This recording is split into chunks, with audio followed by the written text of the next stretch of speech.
Thank you, Karina. Oh my gosh, so great to be here with you today. I love it when the universe demands that you're here with the hail. I think that's so cool. So I have an audacious goal for you. In the next 20 minutes, I want to change your inner ecosystem for the better with a conversation about meditation. Raise your hand if you're down with that. Excellent. Excellent. Now, I am a physician scientist, and I'm also a yoga teacher. I feel like there's this bias, and I have it too, when it comes to advances in medicine. And I think that bias is that we tend to go for the shiny new objects, especially the high-tech ones, like the latest laser or the latest surgery or the latest pharmaceutical. And what I've discovered, maybe you've discovered this as well, is that over my career in the past 20 years, I've learned that those high-tech advances are nothing compared to low-tech spiritual technologies like meditation. So I want to walk through some of the latest scientific advances that we have when it comes to meditation. And the irony is not lost on me. I realize that I'm going to actually talk about some of the high-tech ways of measuring the effect of meditation in favor of the benefit of this low-tech spiritual technology. So one of the points I want to get to is I want to actually talk about Matthieu Ricard, because we have collected a ton of data on him, and I want to talk a bit about this idea that he's the happiest man in the world. So my thesis for you today is to talk about spiritual technologies, to talk about this idea of meditation, and I'm going to use meditation pretty broadly. You know, one of the things that you find if you're a geek like me and you eat, drink, and sleep the literature on meditation and yoga is that often different spiritual disciplines are kind of grouped together under this umbrella of meditation. So we're talking about mindfulness, which has some of the most robust data. We're also talking about different forms of yoga and pranayama. We're also talking about loving-kindness meditation. So there's all these different ways to access this concept of meditation, and we can get a little more granular if you'd like. We're going to focus on this first 20 minutes where I'm going to talk about the science and hopefully make it come alive for you. And then we're going to open it up and get more interactive so that we can drill down a little further for the things that you're most excited about. So the way that I like to think about what meditation does to the body is that I like to think about the systems of the body, and I'm a bit of a systematic thinker. So originally, I was getting a PhD in bioengineering when I took this left turn and decided to go into medicine. And I tend to think about the body in terms of systems. It's a functional medicine paradigm, if that makes any sense to you. So functional medicine is this idea that there's these 7 integrated systems that work with your body, mind, and spirit. And you need all of these systems to work together. They're interdependent. So I think about the matrix of the body and the effect of an intervention like meditation in a functional medicine paradigm. So what are those 3? Well, they're listed here: the brain, the belly, and the genome, your DNA. Because there's some stunning new data that's come out recently on the effects of meditation on these 3 systems. I want to start first with a moment of vulnerability, and that is, this is what I looked like about 10 years ago when I decided to become a yoga teacher. I had learned yoga from my great-grandmother. I grew up with a great-grandmother who's a bit of a radical, and she would show up at our house. I grew up in suburban Maryland, and she'd come to our house not with gum and candy and a Barbie doll, but with suitcases of kale and carob wheatberry cookies And I found her really fascinating. She practiced yoga way before we had a yoga studio on every street corner. And she outlived 4 husbands. She also slept on a board. She felt like having proper support when you sleep is very important. That's not one thing that I took from her, but it just kind of gives you a sense of who she was. She was formidable. But it wasn't until I was in my mid-30s and I looked like this woman. I was a working mother, 2 kids.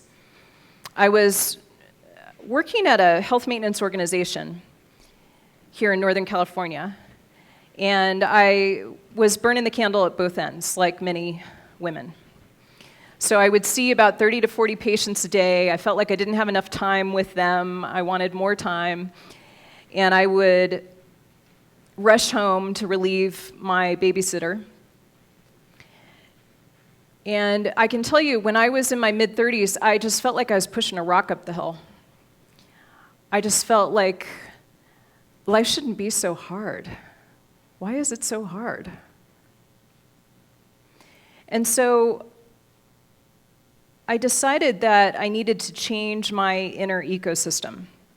I went to my doctor, actually, and tried to get some advice. And the advice I got, you can probably imagine what the advice was. Any suggestions on what was suggested? Less exercise. Oh, you've been reading my stuff. Yeah, so I was a runner at the time, and one of the things he said to me was, you should exercise more and eat less, because I was about 25 pounds overweight. And I was a runner. And running more was actually not the answer, because running raises your cortisol, your main stress hormone. And that was not what my matrix needed. The other suggestion, as you inferred, was an antidepressant. To take an antidepressant. I had premenstrual syndrome. What does PMS stand for? Premenstrual syndrome. Anyone else have a favorite acronym? Pass my shotgun. That's what my husband calls it. So I was offered this antidepressant, and at first, when I was sitting in the doctor's office and I was feeling like, okay, I'm stressed out of my mind, but I'm not depressed. Antidepressant doesn't feel like the right answer. At first, I was at a loss. I was just sort of thinking, is that a good idea?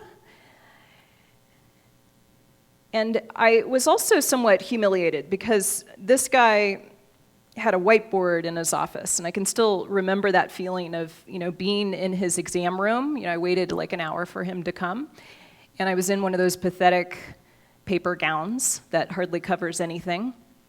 And he had a whiteboard, and when he came in and I started going through my symptoms, and I said, I'm stressed out, I don't want to have sex with my husband, I feel like I hardly have time for my kids, I've got PMS, what you got for me?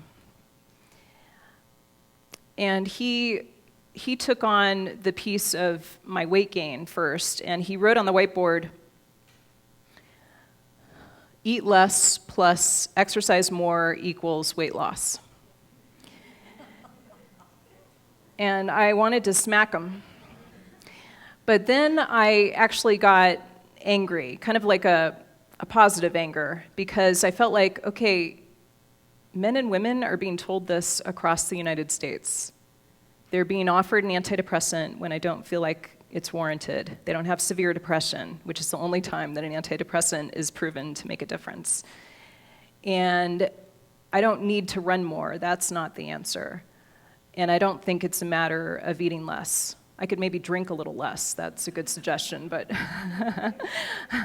so that's when I had this defining moment, and I realized I need to upgrade my approach to this problem. Like, I need to take it on. I need to apply my medical background to what I'm up against, because I think so many women and men suffer with something similar.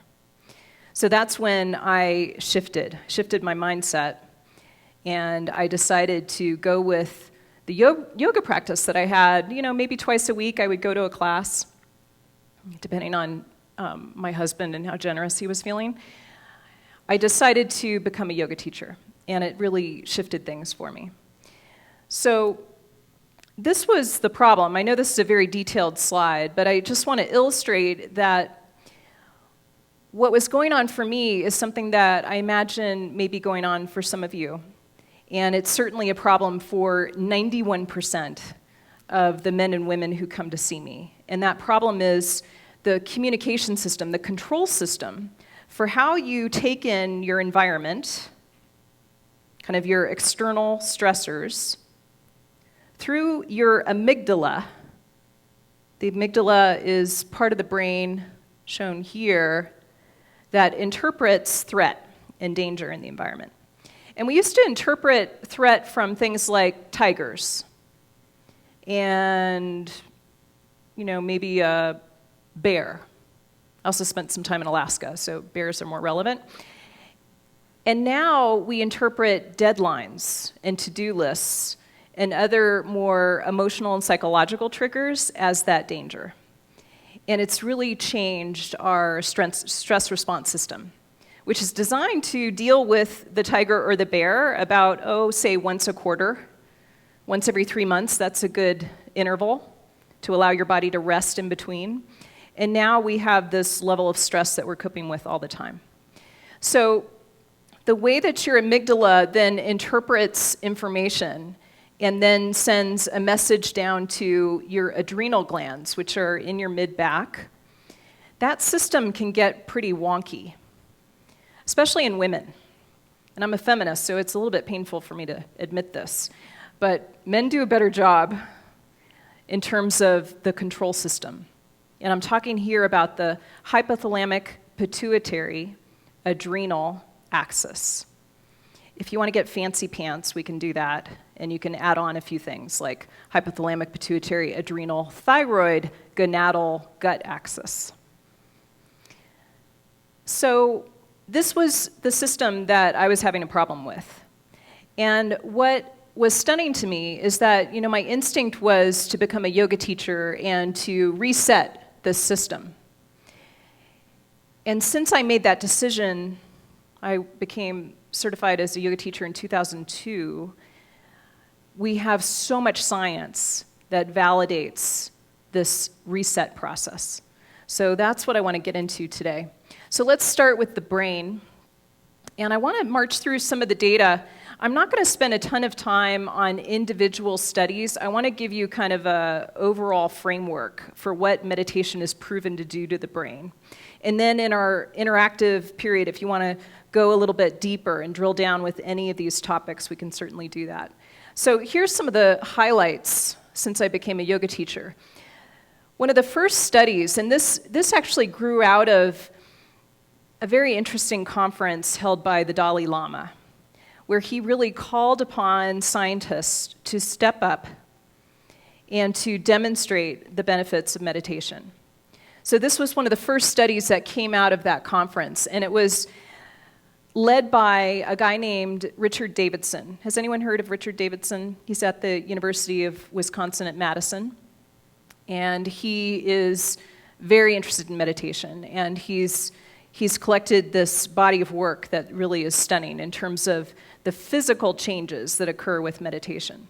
So he published a study in 2004 showing that on EEGs, that long-time meditators, and they're sometimes called Olympic meditators because they've had more than 10,000 hours of practice. So these Olympic meditators have brains that are very different than a novice, someone who doesn't practice meditation. And what was surprising, I sort of imagined, okay, when you meditate, it makes sense to me that you're going to change the brain waves while you're meditating.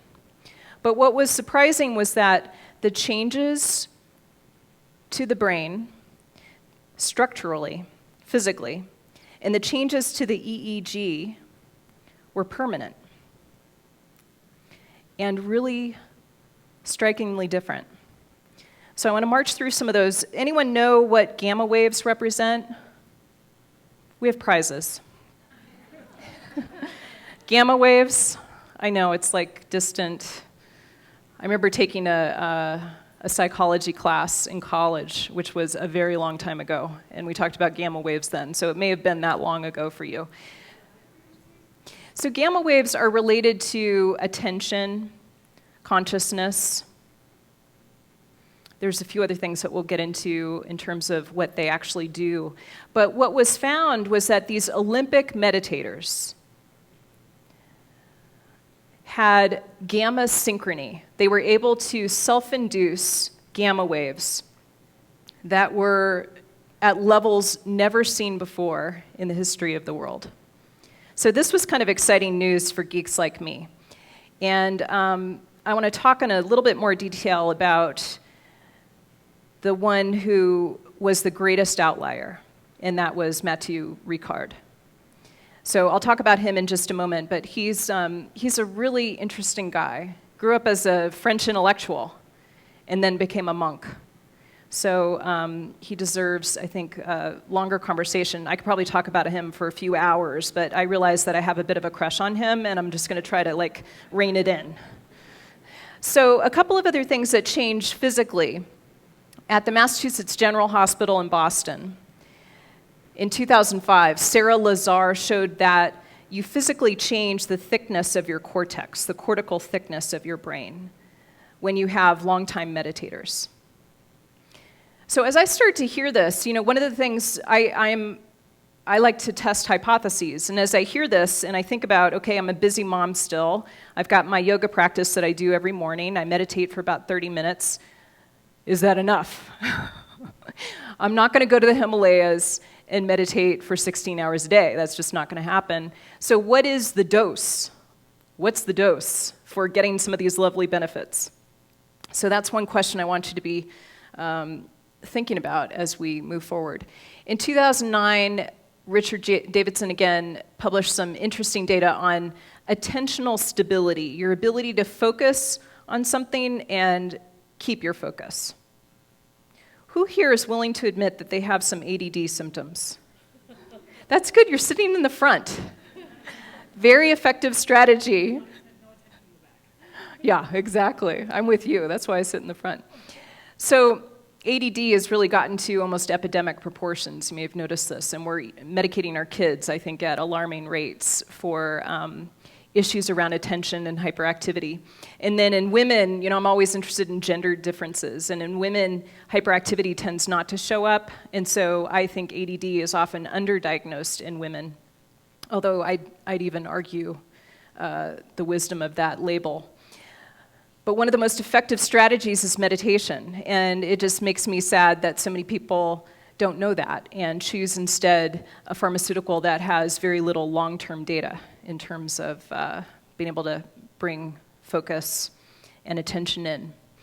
Another more explicit piece of this puzzle came together in 2009, and that was looking at neuroplasticity. And you're probably aware that we've really had a sea change in the way that we think about neuroplasticity. When I was growing up, and even when I was in medical school, there was this idea that a baby's brain, a fetus's brain, a baby's brain, a child's brain is very neuroplastic. It's remodeling all the time, and that is such a great opportunity for igniting change.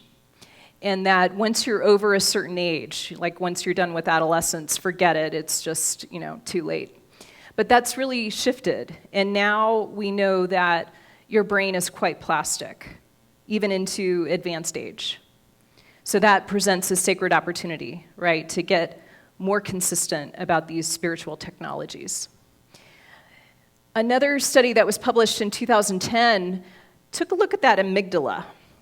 And I'm fascinated by the amygdala because I happen to have a very hot amygdala. And I get triggered easily. And that's one of the reasons why I came to yoga. How many of you are mothers or fathers? Great. So I don't know if you've noticed this, but when it comes to the mirroring of your own stuff, I think children bring it up in a very effective, extraordinary way. as I was starting to say that, I had a debate with myself because I was thinking, well, actually your partner brings it up in ways that a child doesn't. So maybe it's sort of a tie for first place. It's different material that gets mirrored by each, but it brings up your stuff.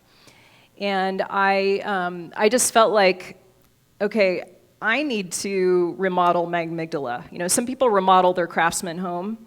I need to remodel my amygdala.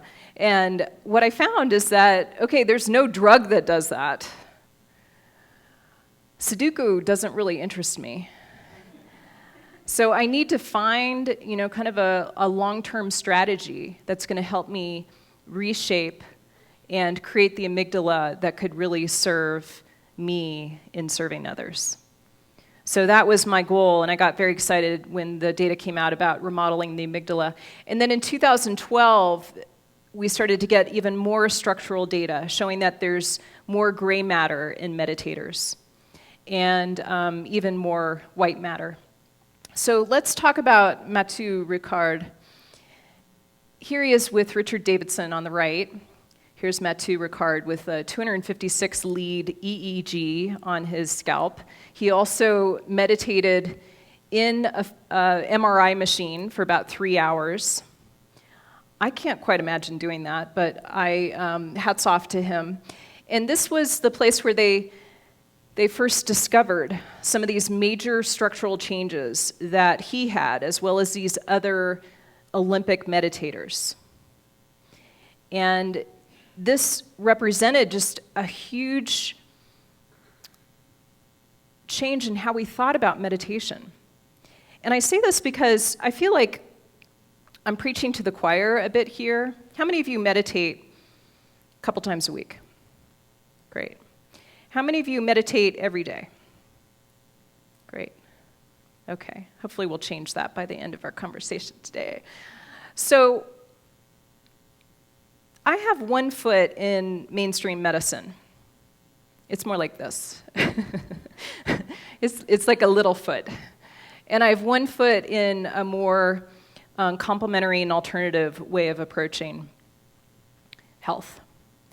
And I'm always interested in building a bridge between the two because I think that's so important. I don't know if you've noticed this, but our healthcare system's completely broken. And the more that we can convince mainstream clinicians of the benefits of some of these alternative approaches, the better. And the language they speak is randomized trials and best evidence. So let's march through some of it. I want to first make a point about dose. So Mathieu Ricard,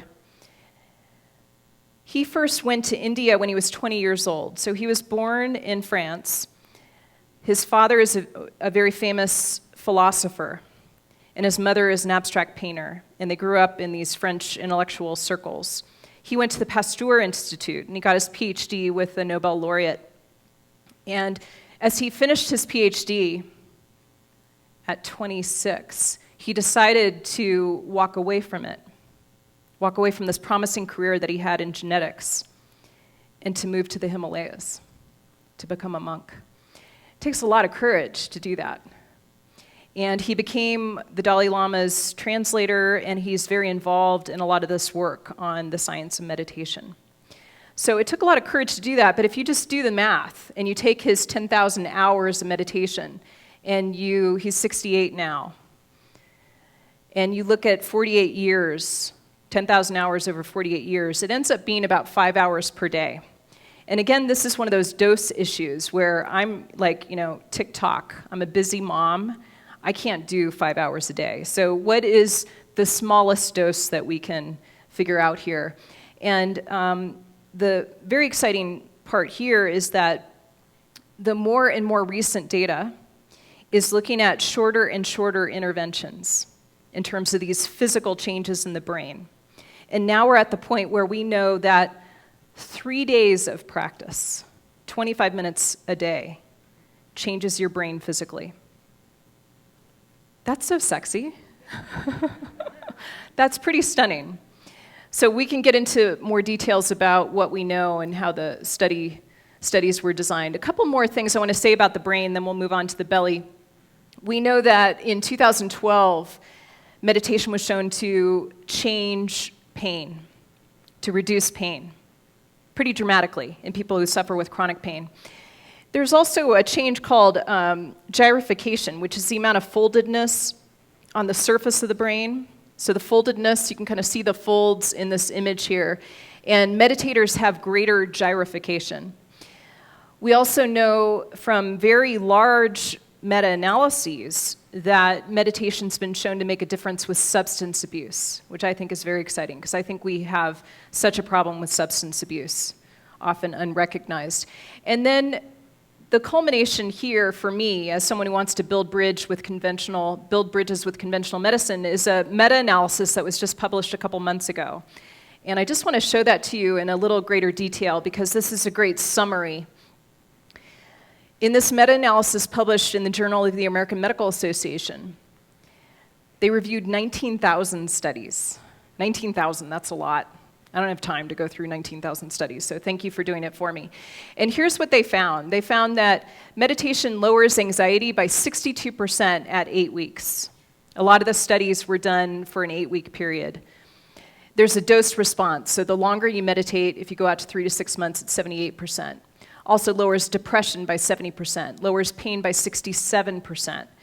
And embedded in this, I'm not going to talk about it so much because I talked about cortisol last year at Wanderlust. Embedded in this is that meditation's been shown to lower cortisol. It also changes your reactivity to the environment. It's part of that remodeling that it does with the amygdala.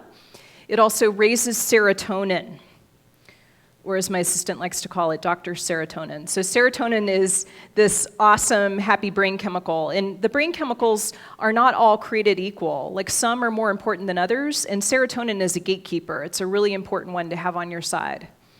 People who have more issues with their amygdala tend to have difficulty with serotonin. But I don't think the answer is to start taking Lexapro or Prozac. I think meditation is actually the answer. It's been shown to raise serotonin and also to help you with dopamine. So when I finish going through the data, I want to do a quick coherence exercise so that we can get a taste of some of these meditation practices that have been studied. The practice that I want to share with you is from the Institute of Heart Math. Have you heard of the Institute of Heart Math? So it's in the Santa Cruz Mountains, not far from here, and it's a nonprofit that's dedicated to this work. Like, how do we help people with the amygdala? How do we help them with the stress response? How do we help people not overcare, but to care appropriately? How do we buffer and kind of change your relationship to stress? So we'll do that in our interactive time. So let's flip now to the belly. And I'm going to use the belly kind of broadly here. I want to talk about a couple of things that have been found recently in the belly. One is the adrenals. So here's it shown in a man on top of the kidneys, located in your mid-back. And this is where you make your steroid hormones. A lot of people don't realize that. They think about their testicles or their ovaries as where they make most of their steroid hormones, but most of them are actually made in your adrenal glands. So one of the things that happens with meditation, and I don't expect you to be able to see this, I can't imagine anyone here loves biochemistry as much as I do. But let me just give you a quick overview. This is what happens in your adrenal glands. So this is kind of the biochemical reaction, and the high-level overview is the following. So cholesterol gets made into something called pregnenolone. Pregnenolone is the hormone that really helps you kind of keep your life in technicolor. It's a very important mother hormone of the other sex hormones that you make. Now, once you have pregnenolone, you can either go in this direction to make androgens, like testosterone. Testosterone is really important for what? What does testosterone do? It's involved in procreation, sure. Sex drive, yes. Muscle mass, confidence, agency, very important for that. It's a growth and repair hormone, so you want to make sure you have enough of it. And what's going on here is that pregnenolone gets made into DHEA and then testosterone. So that's kind of the left-hand side. And over here on the right, pregnenolone makes the right-hand turn, and it goes toward cortisol, the stress hormone. Now, if we go back in my time capsule to me in my mid-30s, what was happening for me was that I was making cortisol like crazy. I was making about 3 times as much cortisol as I should be in the morning, all from my thinking. It wasn't from a tumor in my adrenals. It was the way that I perceived the stress in my life. And it's all about the perception. It's not the amount of stress that you have. That was really well demonstrated by Elizabeth Blackburn, who got the Nobel Prize in 2009 at UCSF when she measured telomeres, the little caps on chromosomes. And she found that women with the highest perceived stress age about 10 years faster than women who have a normal amount of perceived stress. So these 2 biochemical pathways, this one going straight down to make androgens, and then this one to the right to make cortisol, there's an enzyme that's involved called 1720 lyase. That enzyme is improved with meditation.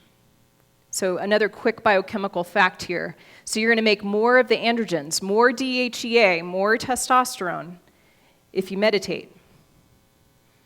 If you don't meditate, if you're a stress case like me, you're not going to make as much of the enzyme that I'm talking about, and instead you're going to be making more cortisol. And that ages the body really fast. It ages the telomeres, it makes them short and stubby. It also is linked to a greater risk of cancer, more inflammation. It accelerates the aging process in every cell of your body, so we don't want that. So let's talk about DNA, and then we will open this up. I have a couple of studies that I just wanted to mention briefly, and we can get into more detail about them if you'd like. One study is from UCSF. And I'm happy to talk about other institutions, but just turns out that a lot of this really cool data is coming out of Northern California. So this study, also done with Elizabeth Blackburn, whom I just mentioned for her work on telomeres. This was a very interesting randomized trial, a pilot study, looking at women who are obese and overweight, 47 women who got involved in this mindfulness training. And they found that even in this small pilot study, that women who did mindfulness training had improvement of their telomere maintenance system. They also had a change in their cortisol levels, and they reduced their belly fat. So one of the things that happens, getting back to the belly, is that when you have high cortisol, so if you're like me and you have a cortisol that's 3 times what it should be in your blood first thing in the morning, which was my story 10 years ago, you get into this vicious cycle where fat in your belly has 4 times the number of cortisol receptors as fat elsewhere. So if your cortisol is really high, you're going to keep making more belly fat. It's totally unfair. But you get a muffin top. It's one of the reasons why so many people who are chronically stressed have more belly fat, have more visceral fat. So she showed with a mindfulness training that you could interrupt it, which I think is so cool, because I think of meditation as a pattern interrupt for the body. Another quick mention here is from Dean Ornish. He worked together with Elizabeth Blackburn to look at his comprehensive lifestyle changes. And you may be familiar with some of the things he does already. So he's got this institute down in Sausalito where they do not just meditation. They do stress reduction. They do a plant-based diet. They improve your social connections. They have kind of this whole strategy that's grouped together, so you're not isolating the meditation. But what he found was a dramatic change in a group of prostate cancer survivors who went through his program, and they found that the genes that prevent cancer got turned on. The genes that are pro-cancer got turned off, like a pretty dramatic molecular change in those who went through his practice. So it's not as direct of evidence of this intervention of meditation, but it's kind of part of the package. I mean, very few of us are only meditating, right? Because you're probably, when you become a meditator, you tend to change your food, you change your relationships, other things change as well. So another interesting line of inquiry relates to the mitochondria. I happen to think that cells are totally beautiful. So this is a mock-up of a cell with mitochondria here. And mitochondria are kind of like the power factory in your cells. And you can change your mitochondria with meditation. So if you feel really depleted, I think meditation is one of the most effective strategies that you can try because it really changes your mitochondria. And we don't have other ways of doing that. So if you're like me and you had this attitude like Annie Lamont, which is, my mind is a bad neighborhood I never try to go into alone, I think meditation is the most powerful strategy that you can try. And as you look at, some of the different ways of resetting your mind, body, and spirit, I believe we're at a point now with the evidence to say that meditation is one of the most powerful interventions that you can make.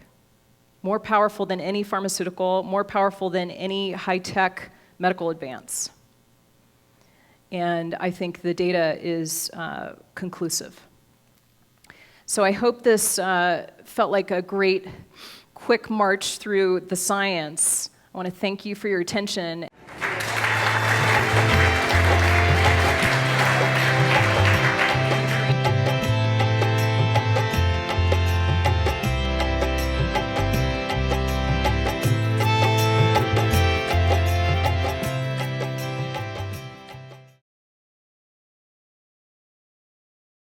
But in mindfulness practice, we only stay with them momentarily because we want to drop into a deeper place of study and observation of how does the mind work and how does the mind affect the brain. So it's a